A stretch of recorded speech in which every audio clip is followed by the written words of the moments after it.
सन्तु निरामया सर्वे भद्राणि पश्यन्तु मां कश्चित् दुख भाग भवे। नमस्कार दर्शकों, स्वागत है आप सभी का ज्योतिष वास्तु रत्न के सुपरहिट कार्यक्रम में। मैं हूं ज्योतिषाचार्य एवं रत्न विशेषज्ञ रजत शर्मा, आप सभी का तहे दिल से स्वागत करता हूं। दर्शकों, मैं तो हमेशा एक यही बात कहता हूं कि सबसे पहले हो निरोगी काया, फिर हो घर में माया। अगर आप अपने जीवन में स्वस्थ नहीं है, अगर आप अपने जीवन के अंदर तंदुरुस्त नहीं है, तो आप अपने जीवन में उन्नति कैसे करेंगे, आप मुझे ये बताइए। तो आज इस वीडियो के माध्यम से हम लोग चर्चा करने जा रहे हैं एक ऐसी बीमारी के बारे में जो कि हर प्रकार से व्यक्ति के जीवन में अगर आ जाती है, फिर चाहे व्यक्ति की उम्र कोई भी हो, वो उसके जीवन में हर प्रकार से उन्नति के मार्ग को खराब कर देती है, उसके जीवन के अंदर नीरसता भर देती है। और उस बीमारी का नाम है डिप्रेशन। जी हां, मानसिक रोग। दर्शकों, डिप्रेशन के बारे में हर कोई बात नहीं करता, लेकिन आज मैं इस वीडियो के माध्यम से आपके समक्ष ये चर्चा करने जा रहा हूं कि ऐसी कुंडली में कौन से योग होते हैं, ऐसे कौन से कारण होते हैं जो डिप्रेशन जैसी गंभीर बीमारी व्यक्ति को दे देते हैं।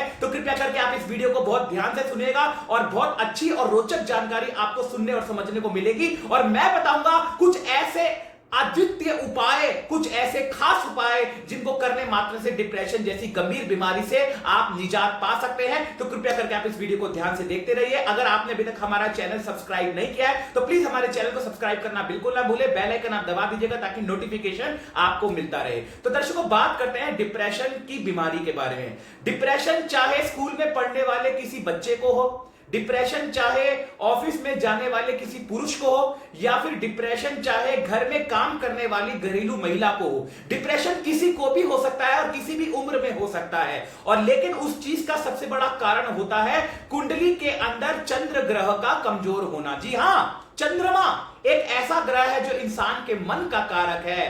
और कहते हैं ना कि मन के हारे हार है और मन के जीते जीत है। चंद्रमा कुंडली के अंदर अगर कमजोर स्थितियों में मौजूद होता है, अगर मैं हमेशा एक बात कहता हूं दर्शकों, जब कभी भी हम किसी का भी हेल्थ देखते हैं, किसी का भी स्वास्थ्य देखते हैं, तो लगन कुंडली के साथ साथ हमें षष्ठ्यांश कुंडली यानी कि जो D6 स्टार्ट होता है उसको देखना पड़ता है। षष्ठ्यांश कुंडली के अंदर अगर चंद्रमा छठे भाव में, आठवें भाव में या 12वें भाव के अंदर स्थित होता है और चंद्रमा शनि के साथ संबंध बना करके छठे, 8वें, 12वें भाव में स्थित होता है, तो यह एक ऐसा योग होता है जो व्यक्ति को डिप्रेशन जैसी गंभीर बीमारी देता है।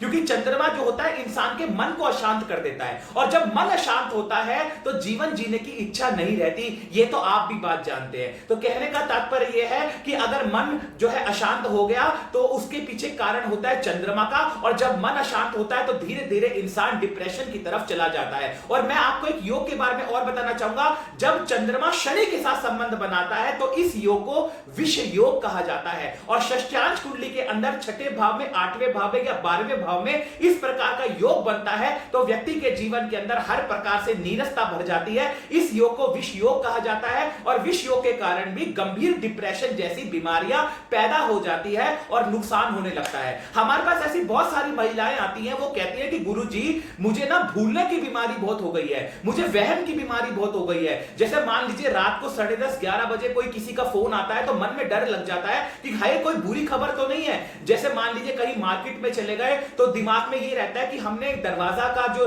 मेन गेट का जो लॉक है वो लगाया भी है या नहीं लगाया हुआ, या फिर गैस खुली तो नहीं छोड़ दी। तो कहने का तात्पर्य यह है कि जो वहम की समस्या होती है या फिर जो ये मन के अंदर जो डर बैठ जाता है, उसके पीछे भी चंद्रमा का एक बहुत बड़ा हाथ होता है। कुंडली के अंदर अगर चंद्रमा की स्थिति कमजोर होती है तो व्यक्ति के जीवन की कड़ी घुंघरुओं की तरह टूट कर बिखर जाती है, उसका मन अशांत हो जाता है, उसका जीवन अंधेरे में चला जाता है। यह बहुत बड़ी बात बता रहा हूं। दूसरी बात, अगर चंद्रमा राहु के साथ या केतु के साथ संबंध बनाता है और चंद्रमा की दशा या राहु की दशा आपकी चल रही है, या अंतरदशा में चंद्रमा है या महादशा में केतु है, तो ऐसी स्थिति के अंदर व्यक्ति के जीवन के अंदर ग्रहण दोष लग जाता है और उसके कारण से भी उसे डिप्रेशन का सामना करना पड़ सकता है। चंद्रमा का कमजोर होना मानसिक रोग को न्योता देता है। तो ये बहुत बड़ी बात है जो मैं इस मंच के माध्यम से आपको बता रहा हूं। दर्शकों, डिप्रेशन की बीमारी को आप हल्के में मत लीजिए। ये एक ऐसी बीमारी है जो इंसान को बहुत बड़े बड़े नुकसान देती है और व्यक्ति का जो जीवन है वो बहुत बड़े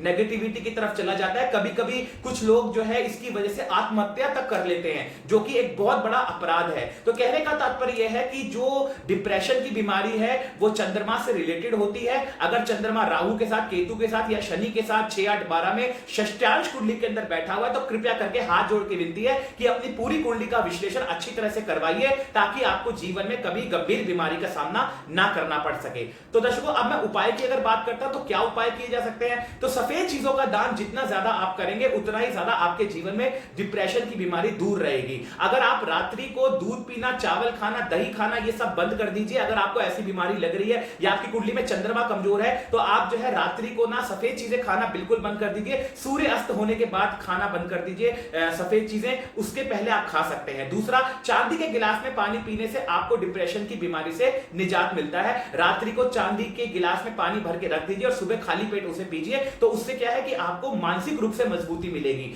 तीसरी बात दर्शकों ये है कि शिवलिंग पर सोमवार के सोमवार दही अर्पण करिए, दधिये स्नानम। तो ऐसा करने से भी आपको बहुत फायदा होगा। ओम श्राम श्रीम श्रोम सा चंद्रमय से नमः, इस मंत्र का जाप करने से भी आपको बेहद फायदा होगा और डिप्रेशन की बीमारी से आपको निजात मिलेगा। साथ ही साथ पूर्णिमा के दिन चंद्रमा की आरती कपूर और लौंग के माध्यम से जरूर कीजिए। इसके माध्यम से भी आपके जीवन के अंदर हर प्रकार से परेशानियां दूर होंगी और डिप्रेशन से आप मुक्त हो जाएंगे। तो दर्शकों, मुझे उम्मीद है कि आपको वीडियो पसंद आया होगा। पसंद आए तो प्लीज हमारे इस वीडियो को शेयर जरूर करें ताकि किसी जरूरतमंद तक हमारे इस वीडियो को पहुंचाने में मदद मिल सके। तो कृपया करके शेयर करें, लाइक करें और हमारे चैनल को सब्सक्राइब करना बिल्कुल ना भूलें। साथ ही साथ अगर आप पूरी कुंडली का विश्लेषण मेरे माध्यम से प्राप्त करना चाहते हैं तो दिए गए नंबर पर कॉल करके आप पर्सनल अपॉइंटमेंट ले सकते हैं। पूरी कुंडली का विश्लेषण आप हासिल कर सकते हैं। दर्शकों, आज के लिए सिर्फ इतना ही। बहुत बहुत धन्यवाद, बहुत बहुत शुक्रिया। आपका दिन शुभ रहे।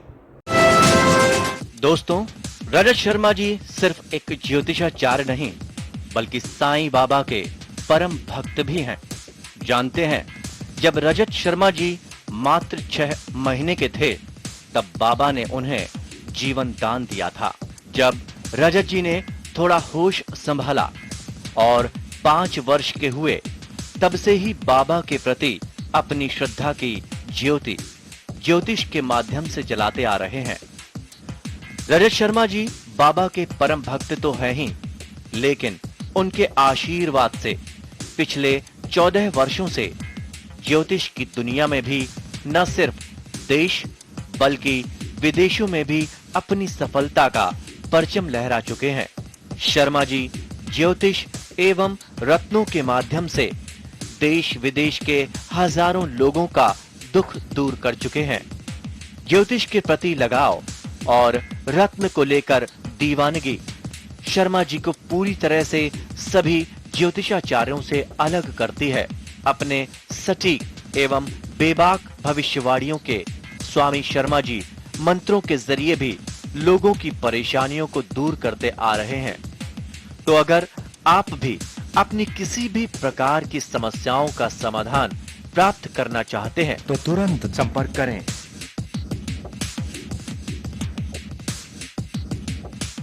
अगर आप अपने जीवन में घिरे हैं मुश्किलों से, जैसे नौकरी का ना मिलना, विवाह ना होना, संतान सुख ना मिलना या फिर व्यापार में नहीं मिल रही हो सफलता, तो अब आप बिल्कुल भी परेशान ना हो, क्योंकि ज्योतिष और रत्न के माध्यम से आप कर सकते हैं अपनी इन सभी समस्याओं को दूर। क्योंकि रत्न में इतनी शक्ति होती है कि ये ग्रहों के प्रभाव को सीधे सीधे बदल सकती है। लेकिन बाजार में जो रत्न बिकते हैं वो शुद्ध नहीं होते, इसलिए उसका कोई प्रभाव आपके जीवन पर नहीं होता। अगर आप भी असली, शुद्ध एवं विश्व स्तरीय रत्न प्राप्त करना चाहते हैं तो अभी हमें कॉल करें। आप रजत शर्मा जी से अपने घर, ऑफिस, दुकान या फैक्ट्री इत्यादि का वास्तु दिखवाना चाहते हैं या फिर सही करवाना चाहते हैं तो संपर्क करें।